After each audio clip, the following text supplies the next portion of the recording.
दोस्तों, आग जलाने की बात आते ही सबसे पहले हमारे दिमाग में आता है एक छोटा सा सामान, माचिस। आजकल शायद हाथ में फैंसी लाइट, इलेक्ट्रिक स्टोव या गैस लाइट हो, लेकिन आज भी गांव के घर से लेकर शहर की दुकानों तक आग जलाने का सबसे भरोसेमंद साधन है माचिस का डब्बा। लेकिन सवाल है कि इस छोटी सी तीली में ऐसा कौन सा जादू है कि बस हल्का सा घिसते ही आग जल उठती है।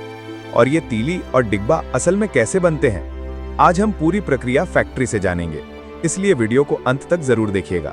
मजेदार बहुत कुछ जानने को मिलेगा। पहला चरण, लकड़ी इकट्ठा करना। माचिस बनाने के लिए जिस लकड़ी का इस्तेमाल होता है वो है पॉपुलर या चिनार के पेड़ की लकड़ी। लेकिन ये लकड़ी जंगल से काटकर नहीं लाई जाती, बल्कि अलग से इसकी खेती की जाती है। जब पेड़ बड़े हो जाते हैं तो उन्हें काटकर फैक्ट्री में लाया जाता है। फैक्ट्री में आने के बाद सबसे पहला काम होता है लकड़ी को छोटे छोटे टुकड़ों में काटना। फिर इन टुकड़ों की छाल उतारी जाती है। छाल उतारी हुई लकड़ी ही माचिस की असली कच्ची सामग्री होती है। इसके बाद लकड़ी जाती है वुड पीलिंग मशीन में। ये मशीन लकड़ी को घुमाकर बहुत पतली और लंबी शीट में बदल देती है। सोचिए जैसे लकड़ी की लंबी लंबी परतें छीली जा रही हों।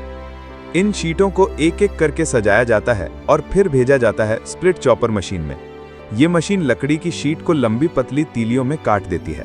यही होती हैं हमारी माचिस की तीलियां। लेकिन अभी काम खत्म नहीं हुआ, क्योंकि ये तीलियां गीली होती हैं। पहले उन्हें ले जाया जाता है स्टीम बाथ टैंक में, जहां गर्म भाप में उबाला जाता है। फिर कन्वेयर बेल्ट पर डालकर बड़े रोटेटिंग ड्रम में सुखाया जाता है। घूमते घूमते गर्मी से तीलियां पूरी तरह सूख जाती हैं। माचिस जलाने के लिए दो तरह के केमिकल चाहिए। इन प्लेटों में छोटे छोटे छेद होते हैं जिनमें तीलियां अटक जाती हैं। फिर इन तीलियों के सिर को डुबोया जाता है केमिकल पेस्ट में। पेस्ट लगने के बाद प्लेट धीरे धीरे आगे बढ़ती है और हवा के पंखों से सुखाई जाती है। इस तरह तैयार हो जाती है हमारी माचिस की तीली। लेकिन माचिस सिर्फ तीली से नहीं चलेगी, चाहिए डिब्बा भी। डिब्बा बनाने के लिए पहले कागज पर डिजाइन प्रिंट किया जाता है। फिर घिसने के लिए लाल फास्फोरस का पेस्ट किनारों पर लगाया जाता है। ऑटोमेटिक मशीन कागज को काटती है, मोड़ती है और गोंद लगाकर जोड़ देती है। इससे बनता है डिब्बे का अंदरूनी हिस्सा और बाहरी खोल। फिर दोनों को जोड़कर बनता है खाली माचिस का डब्बा।